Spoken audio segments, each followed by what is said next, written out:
આજે દેલવાડા મુકામે જે સમય એમના પરિવારમાંથી એમના જે મોભી રમતુજી જ્યારે અવસાન પામ્યા ત્યારે અમારા મિત્ર ભાઈ શ્રી ભાવુજીએ મને ટેલિફોન દ્વારા એક સમાચાર આપ્યા હતા કે આવો એક પરિવાર અને એમના જે કેફી છે બેન બે હાથે બિલકુલ કામ કરી શકે એવો છે નહીં, તો તમે પણ આવો. તો એ સમયે અહીંયા અમે આવ્યા હતા અને ખરેખર એમના નાના નાના 3 બાળકો આ બધું જોઈ અને અમારું હૃદય ખૂબ એમ કે અમને આપણે કંઈક મદદ કરવી જોઈએ. ત્યારે હું તો શું કરી શકું, પણ દ્વારકાધીશની કૃપાથી દ્વારકાવાળો કરાવતો હોય ને આપણે બધા કાર્યો કરતા હોય, આપણાથી કોઈ થઈ શકે નહીં.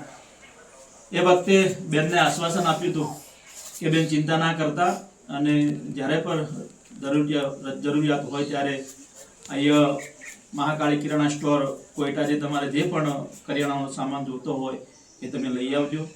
એટલે વર્ષોથી બેન એ બધું સામાન લાવે છે.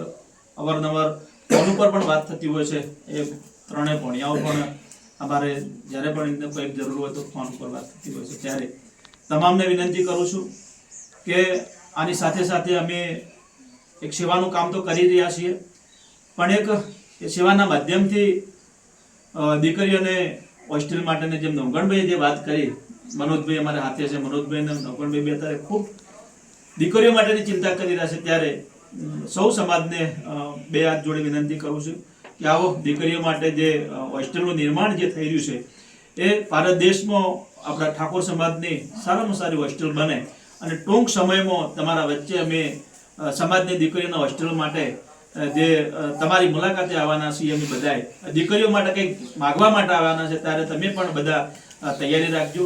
દીકરી ગ્રેજ્યુએશન સુધી ભણે એ અમારું બધાનું સપનું છે, સમાજનું પણ એ સપનું હોવું જોઈએ.